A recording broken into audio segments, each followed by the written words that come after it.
దీనికి కౌంటర్ ఏమైనా ఇచ్చినామనుకో ఇంకో కథ ఉంటుంది మళ్ళా అంత మా దగ్గర ఎంతసేపు టాకా టాకా అంతే. నువ్వు మొన్న వచ్చిన రోడ్డు మాది ఎంత మొత్తం బుర్రలు పండి మేము రోడ్ల మీద తాకులు తిని వచ్చిన వాళ్ళం కదా.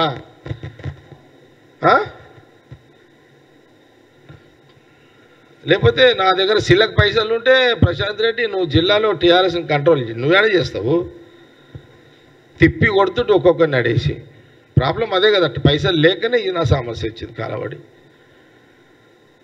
కాబట్టి ప్రశాంత్ రెడ్డి ఇది నువ్వు గమనించుకో అంతే సబ్జెక్ట్ ఇది ఒకటి. ఇక అందుకే మీ ఎమ్మెల్యేలను 20 మంది వస్తారు, మేము లేపుడు కాదు బరాబర్ వస్తారు వాళ్ళు. మీ దగ్గర ఉన్న 20 మంది ఎమ్మెల్యేలు రావడానికి కారణం ఏంటంటే మా దగ్గర ఏముంటుంది, మీ దగ్గర 20 మంది ఎమ్మెల్యేలు మా దగ్గరకు వస్తే ఇప్పుడు డిప్యూటీ సీఎం దగ్గర పని ఉంది డైరెక్ట్గా పోతారు, ఉత్తమ్ కుమార్ రెడ్డి ఇరిగేషన్ మినిస్టర్ డైరెక్ట్గా పోతారు, శ్రీధర్ బాబు డైరెక్ట్ పోతారు, పొన్నం ప్రభాకర్దే డైరెక్ట్గా పోతారు, వెంకయ్యరెడ్డిదే డైరెక్ట్గా పోతారు, పొంగులేటి శ్రీనివాస్ రెడ్డి దగ్గరికి డైరెక్ట్గా పోతారు, రెవెన్యూ మినిస్టర్ దగ్గరికి డైరెక్ట్గా పోతారు.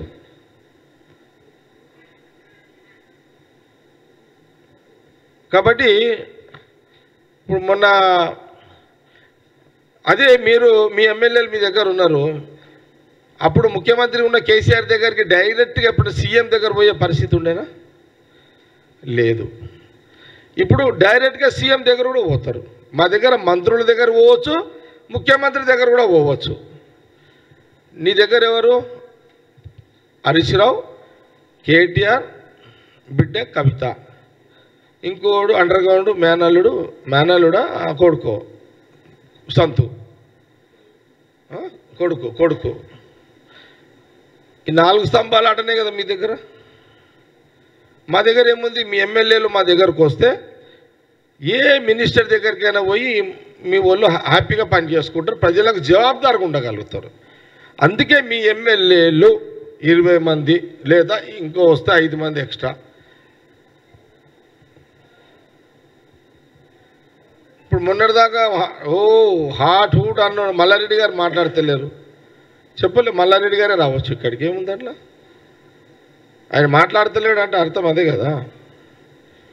ఏదైనా జరగవచ్చు, ఇది జరగాలి జరగొద్దని ఏం లేదు. స్వతంత్రమైన కాంగ్రెస్ పార్టీలో మీ ఎమ్మెల్యేలు స్వేచ్ఛగా బతకడానికి మీ ఎమ్మెల్యేలు ఇక్కడికి వచ్చి స్వతంత్రంగా ప్రజలకు సర్వీస్ చేసే అవకాశం ఉంటుంది. కాబట్టి మీ 20 మంది ఎమ్మెల్యేలు కాంగ్రెస్లోకి వచ్చే అవకాశం ఉంది, మీరు వస్తారు అని చెబుతూ మీరు మమ్మల్ని ఎట్లా పడేయాలని చూస్తున్నారు. కాబట్టి మిమ్మల్ని ఎట్లా దెబ్బ కొట్టాలని మేము కూడా ప్లాన్ చేస్తున్నాము అని అన్నా. ఇది సబ్జెక్ట్, ఇది అయిపోయింది. ఇక అయినా నాకు అర్థం కాలేదు, ప్రభుత్వాన్ని పడగొడతామని ఇదేమన్నా మీరు మేడిగడ్డ సంఘం పిల్లరా పడగొట్టడానికి? ఇదేమన్నా ప్రభుత్వం పడగొట్టుడు అంటే మీరు డూప్లికేట్ అంటే సిమెంట్ కల్తీతోటి మేడిగడ్డ స్తంభం, మన స్తంభం ఏది అరే ఏ బ్రిడ్జ్ పిల్లర్, అదే మేడిగడ్డ పిల్లర్. మీరు కల్తీ సిమెంట్ తోటి కట్టిన మేడిగడ్డ పిల్లరా మరి కాంగ్రెస్ పార్టీ అంటే? బ్యారేజ్ పిల్లర్ అనుకుంటారా? ఏమనుకుంటున్నారు మీరు? అంతే అట్లా కాదు కదా. కల్తీ సిమెంట్లతో బ్రిడ్జిలు కట్టి మీరు అదంటే పడిపోతుంది, కల్తీ సిమెంట్లతో కట్టిరు కాబట్టి. ఇది కల్తీ కాదు, ఇది ప్యూర్ 135 years 135 అది 135 ఏళ్ళ బునాది మర్రి చెట్టు కాంగ్రెస్ పార్టీ ఇది. కాబట్టి మీరు మా మీద కౌంటర్లు వేసేటప్పుడు, మా మీద మాట్లాడేటప్పుడు ఒళ్ళు దగ్గర పెట్టుకొని మీరు మాట్లాడితే మీకు కొంత ఉపయోగపడుతుంది. అది మీకు ఇచ్చే ప్రశాంత్ రెడ్డికి ఇచ్చే సలహా. ఏదో అసెంబ్లీలో మైక్ ఉంది కదా మీ చేతుల, మీ గవర్నమెంట్ ఉన్నప్పుడు ప్రశాంత్ రెడ్డి రెడ్ అంటే రెడ్, గ్రీన్ అంటే గ్రీన్, ఇదేమి అసెంబ్లీ ఇదేమన్నా? అది అసెంబ్లీ నడిచింది ఎందుకంటే నీ చేతిలో బటన్ ఉంటుంది, స్పీకర్ నీ చేతులు ఉంటాడు కాబట్టి సరే చిట్టి రాసిపోతే రెడ్ లేకపోతే గ్రీన్ అంటే గ్రీన్ అంటే ఆయన నడుస్తుంది. అడిగి నడవదు కదా. ఈ బయట ప్రపంచంలో నడవదు అట్లా. ప్రశాంత్ రెడ్డి అట్లా నడవదు. అట్లా ఏదో మాట్లాడితే అట్లా నడవదు. అదంతా జగ్గారెడ్డి పదవులు అవసరం లేదు. కాంగ్రెస్ పార్టీలో నేను ఒక వెపన్, నేను ఒక ఆయుధాన్ని కాంగ్రెస్ పార్టీలో. ఈ ఆయుధానికి గుర్రాల లేదు, ఏమి పోస్టులు అవసరం లేదు. దీనికి ఆయుధమే. నేను ఒక ఆయుధాన్ని కాంగ్రెస్ పార్టీలో, నేను ఒక ఆయుధాన్ని, ఒక వెపన్. నాకు ఎలాంటి పోస్టులు లేవు. మీకు పోస్టులు ఉంటేనే. ఇప్పుడు నేను జగ్గారెడ్డి అంటారు, కేటీఆర్ ఏమంటారు, కేసీఆర్ కొడుకు అంటారు, హరీష్ రావుని ఏమంటారు, మేనల్లుడు అంటారు, కవితని కేసీఆర్ బిడ్డ.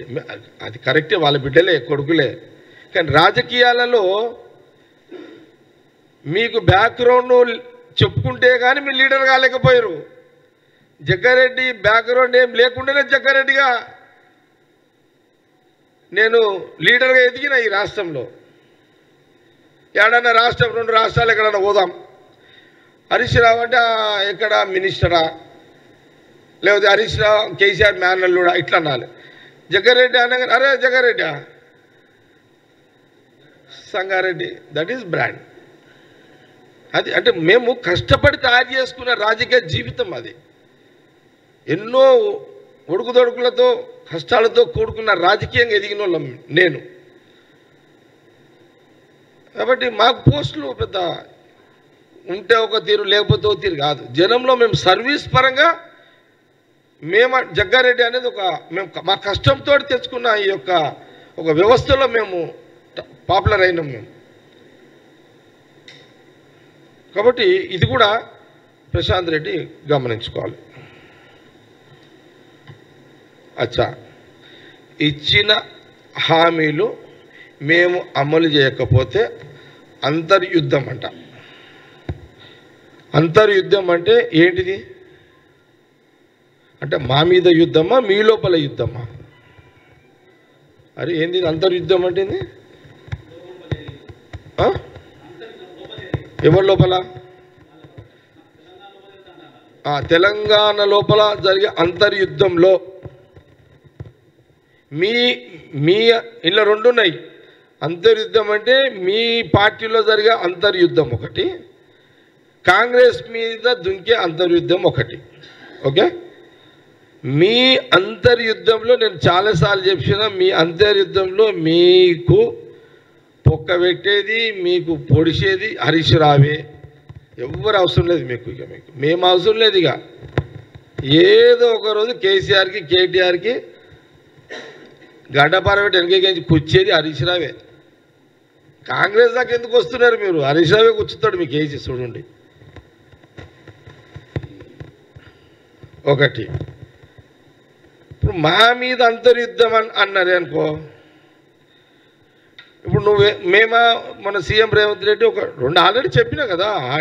ఈరోజే వచ్చింది మా పొన్నం ప్రభాకర్, మా ట్రాన్స్పోర్ట్ మినిస్టర్ గారు ఒకటి రిలీజ్ చేసాడు. పొన్నం ప్రభాకర్ గారు ఈ రోజుకి 15 కోట్ల మంది తెలంగాణలో ఆర్టీసీ బస్సులో ఉచితంగా మహిళలు ప్రయాణం చేసినట్టుగా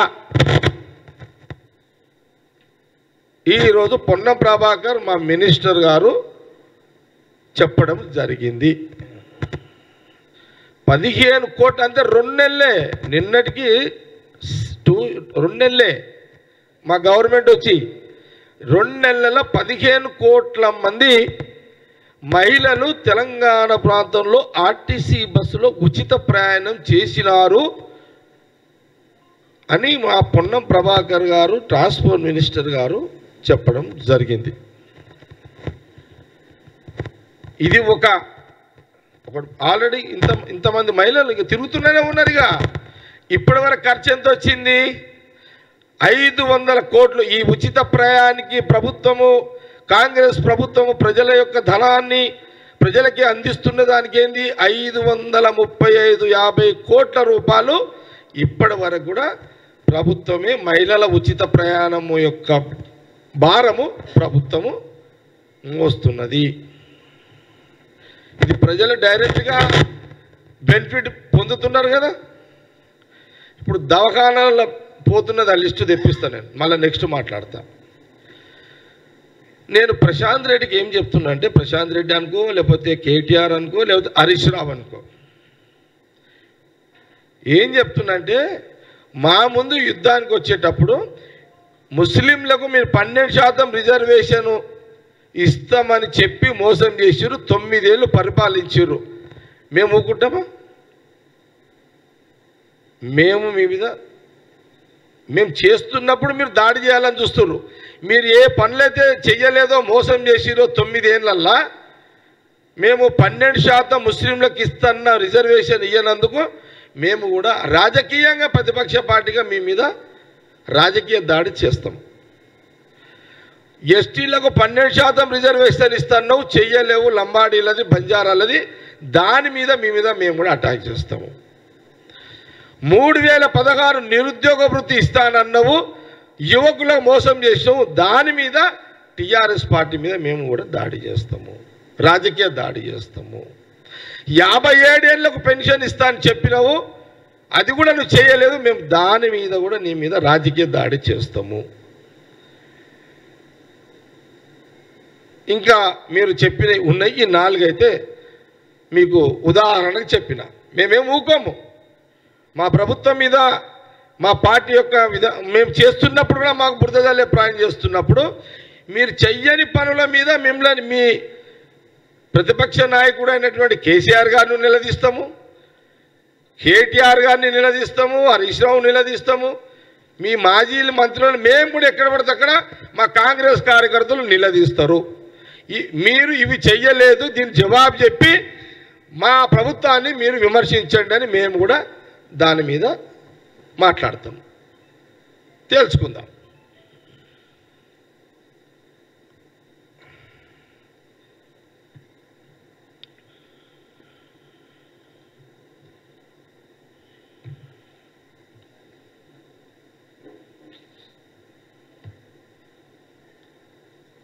ఓకే, మీ ఏమైనా ప్రశ్నలు ఉంటే అడిగితే చెప్తా, లేదంటే ముగించమంటే ముగించుతా.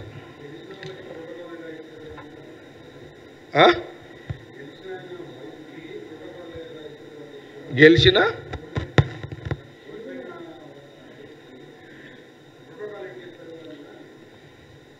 ఎవరు? ప్రశాంత్ రెడ్డి. ప్రశాంత్ రెడ్డి కానీ, ఆనాటి ఇప్పుడున్న ప్రతిపక్ష నాయకుడు కేసీఆర్ కానీ, వాళ్ళ ఫ్యామిలీ,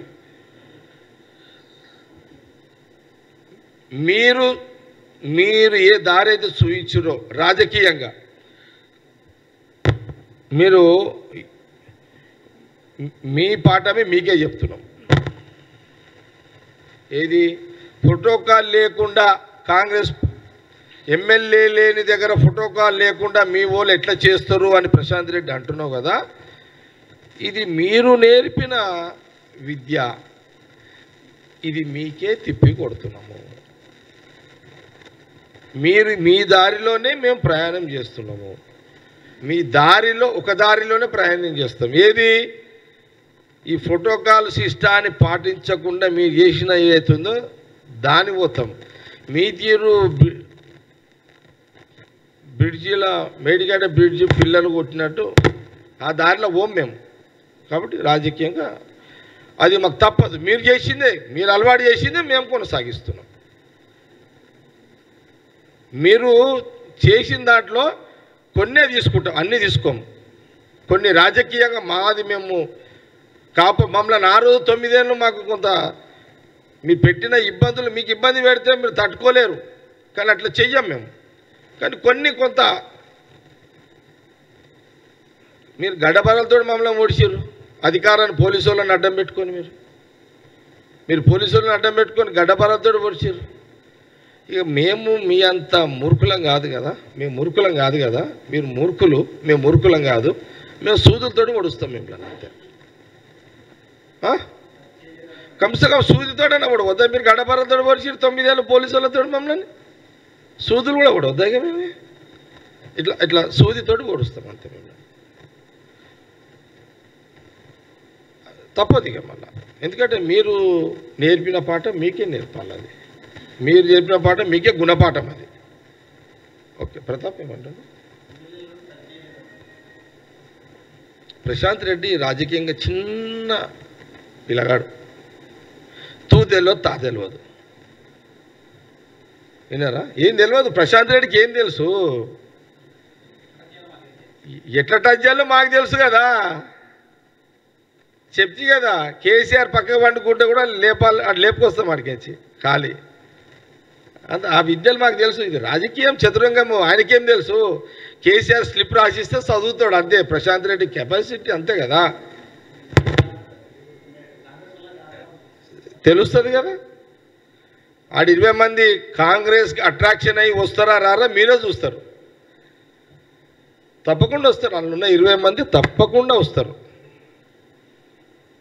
ఎందుకంటే వాళ్ళు హ్యాపీగా ప్రజల సేవ చెయ్యాలి కాబట్టి. టీఆర్ఎస్లో ఉన్న బీఆర్ఎస్లో ఉన్న ఎమ్మెల్యేలు, మెజార్టీ ఎమ్మెల్యేలు ప్రజల సేవ చేయాలి, ప్రజల దగ్గర మంచి పేరు తెచ్చుకోవాలంటే కాంగ్రెస్లో ఉన్న స్వతంత్రానికి, ఇక్కడున్న స్వతంత్రానికి మన పనులు ప్రజలకు చేసి పెట్టవచ్చు అనే దాని మీద ఖచ్చితంగా వాళ్ళు వస్తారు. అది కొంత మాకు మాకు మాకు కాన్ఫిడెంట్ మాకు ఉంది. వాళ్ళే వస్తారు, ఏమి ఇబ్బంది లేదు. వస్తారు వస్తారు అని నేను గంటపదంగా చెప్తున్నా. పేర్లు చెప్తే ఎట్లయితుంది? చెప్పం కదా, పేర్లు చెప్పం. నేనైతే ఇక మా ముఖ్యమంత్రి మా రేవంత్ రెడ్డి గారు చెప్తున్నా, నేను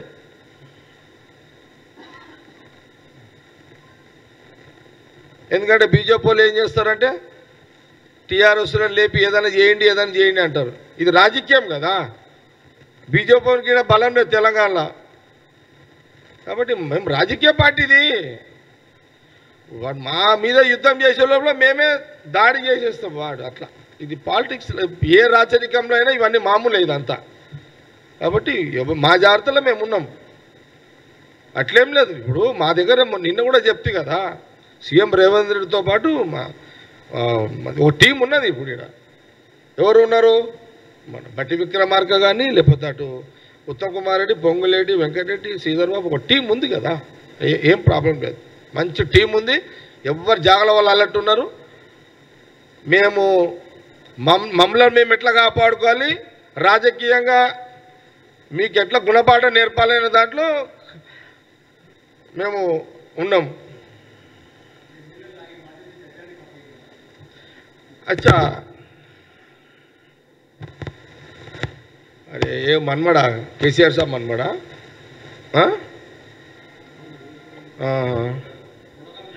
అవునవును, అంటే కేసీఆర్ మన్మడు భద్రాచలంలో తలంబ్రాలతో పాల్గొన్నాడా? ఏది అఫీషియల్ ప్రోగ్రామా? అచ్చా, అచ్చా పోయిండా? ఎవరు ఈ పిల్లాడు పోయిండా? ఎవరు ఈ పిల్లాడు? మన్మడు పోయిండా? శ్రీరామనవమి రోజు. అచ్చా, ఈ పిల్లగాడు పోయి తాత బదులు ఈయన పోయి ఇచ్చొచ్చిండా సీఎం బదులా? అదే తాత మీన్స్ కేసీఆర్ అప్పుడు ముఖ్యమంత్రి కాబట్టి ఇచ్చొచ్చిండా? అవును,